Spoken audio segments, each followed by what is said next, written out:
Students, आज हम पढ़ेंगे क्लास 10 का मैथमेटिक्स, जिसकी एक्सरसाइज 2 है चैप्टर 2 की, जिसका क्वेश्चन नंबर 10 मैंने यहाँ पे लिखा है। आज मैं आपको क्वेश्चन नंबर 10 समझाऊंगी।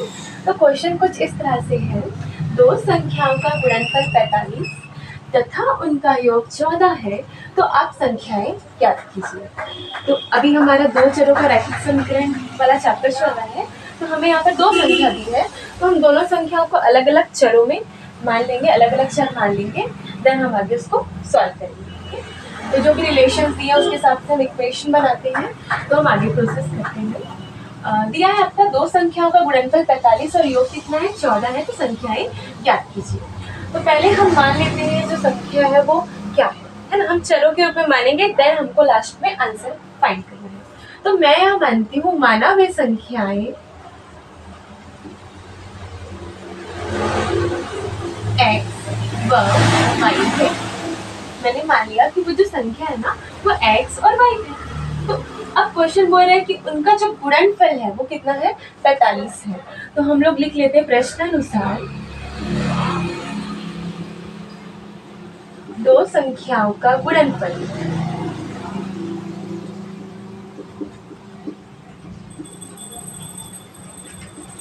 कितना दिया आपको 45। ठीक है, मैंने यहाँ पे 45 लिख दिया। अब गुणनफल मतलब क्या होता है, x और y दो संख्या है, गुणनफल मतलब गुणा का आंसर। तो x इंटू वाई, इसका जो आंसर आएगा गुणनफल गुणा का फल, वो हमको कितना मिल रहा है इसमें 45। तो मैंने इसको लिख दिया x into y is equal to 45। Then इसको मैंने ले लिया इक्वेशन नंबर 1।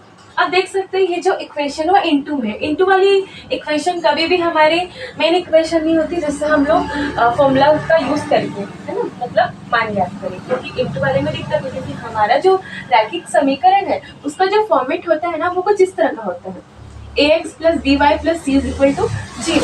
तो x के साथ कोई संख्या इनटू में हो सकती है, लेकिन x और y के बीच में प्लस माइनस कुछ होना चाहिए, इनटू वाला इक्वेशन नहीं बनता है। तो इसलिए ये इक्वेशन मेन तो नहीं है, बट हमने फिर भी इसको इक्वेशन 1 वैल्यू दी है, हम लोग आगे इसका यूज करेंगे। देन उनका योग कितना दिया है 14। ठीक है, अब मैं यहाँ लिख देती हूँ पुनः प्रश्नानुसार उनका योग मतलब दो संख्याओं का योग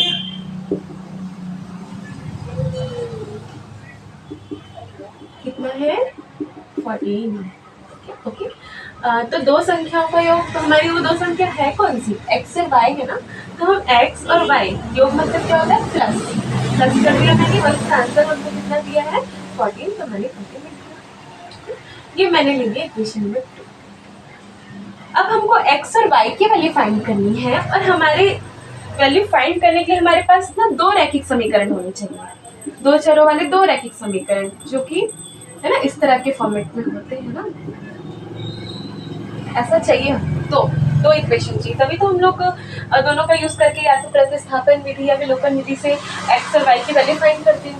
हमारे पास तो एक ही इक्वेशन है इस फॉर्मेट की, ये वाली तो मल्टीप्लाई वाली है, तो ये वाली तो यूज होने वाली है नहीं, तो हमको एक ही है, तो हमको एक और इक्वेशन चाहिए सेकेंड वाली, ताकि हम यूज कर सकें। तो इन दोनों के बीच जो भी रिलेशन है इनका मान रख के क्या हम कुछ ऐसी इक्वेशन फाइंड कर सकते हैं, तो उसके लिए हम प्रोसेस करेंगे। तो उसके लिए आपको ध्यान रखना है, इस चैप्टर में बहुत बार ये फॉर्मूला यूज हुआ है। ये जो सरल समीकरण है ना x प्लस वाई स्क्वायर वाली, उसका जो रिलेशन होता है ना, x minus y square is equal to x plus y square minus 4x5। ये दोनों के बीच में रिलेशन है ना, कि आपका x प्लस वाई स्क्वायर जो होगा वो x प्लस वाई स्क्वायर के माइनस 4xy के बराबर होगा। क्यों? क्योंकि देखो इसका जो फॉर्मूला होता है वो कुछ इस तरह से होता है, और इसका क्या होता है प्लस में होता है।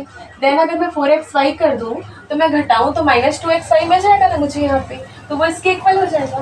तो ये दोनों के बीच में क्या है रिलेशन है, तो हम क्या करेंगे ना ये वाले रिलेशन को यहाँ पर यूज करेंगे। ठीक है, अब मैं लिख देती हूँ चूंकि x माइनस वाई स्क्वायर जो होता है वो x plus y square minus 4xy के इक्वल होता है, इसका जो मान है वो इसके इक्वल होगा, हमने देखा है यहाँ पे।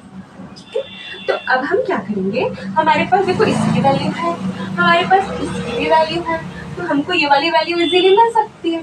ठीक है ना। तो अब हम ना इसी पे मान रख देते हैं, चूंकि ये चीजें होती है तो मैं समीकरण 1 और 2 से मान रख देती हूँ। समीकरण 1 व 2 से मैं क्या कर रही हूँ, मान रखने पर मैं मान रख रही हूँ उसमें। ठीक है, तो मुझे x माइनस वाई की वैल्यू नहीं पता, मैंने उसको जो का त्यों लिख दिया।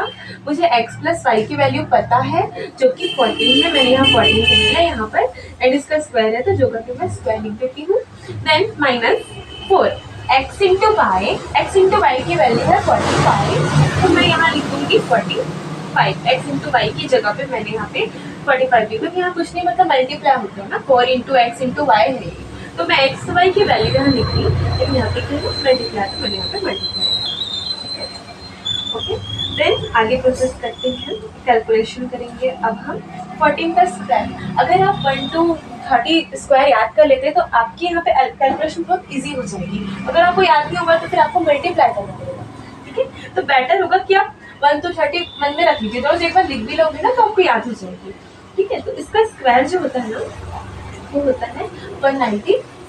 देन 45 को 4 से मल्टीप्लाई करना है, तो 45 को 2 से करते तो 90 आता है, 4 से होगा तो जस्ट डबल 180।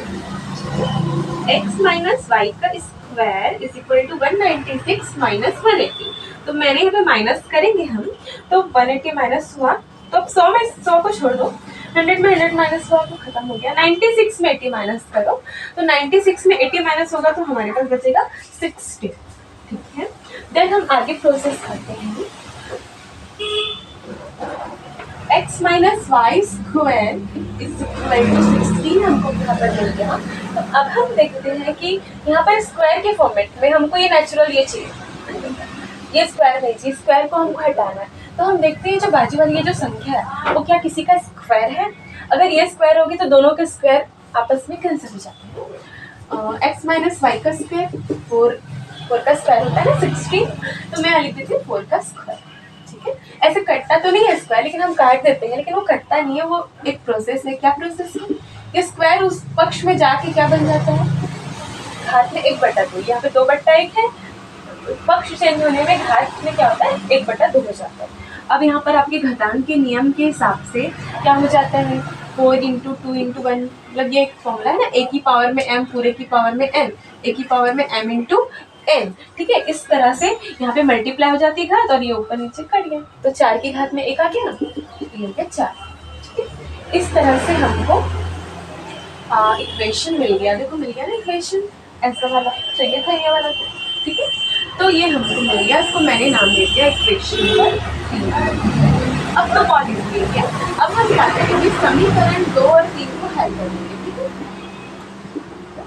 हल करने पर आप चाहो विलोपन से करो, आप चाहो प्रतिस्थापन से करो। मेरी फेवरेट है विलोपन, मेरी तो मसाज की आपको जो अच्छी लगती है आप कर सकते हैं, और एग्जाम में लिख के आएगा जो बोलेंगे उसी की।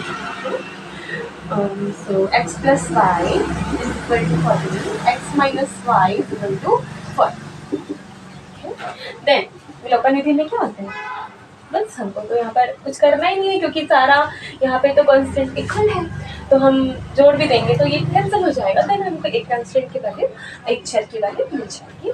तो मैं यहाँ पर क्या कर देती हूँ, उसको माइनस प्लस कर दिया मैंने, तो ये कैंसिल हो गया। एक और एक कितना हो गया 2x, 14 4 कितना हो गया 18, x इक्वल टू 18, और ये गुणा अगर आगे क्या हो जाएगा, भाग हो जाएगा। तो मैं यहाँ पर डिवाइड करती हूँ, तो 2 1 जा 2, 2 9 जा 18, x इक्वल टू 9। x की वैल्यू हमको मिल गई 9, and it is very easy to find another value. Like अब समीकरण 2 में अगर मैं रख दूँ ना मान x का, तो मुझे y की वैल्यू मिल जाएगी। आप 2 में रखो, चाहे आप 3 में रखो, आपकी चॉइस है। चलो 3 में रख लेते हैं। समीकरण 3 में x का मान रखने पर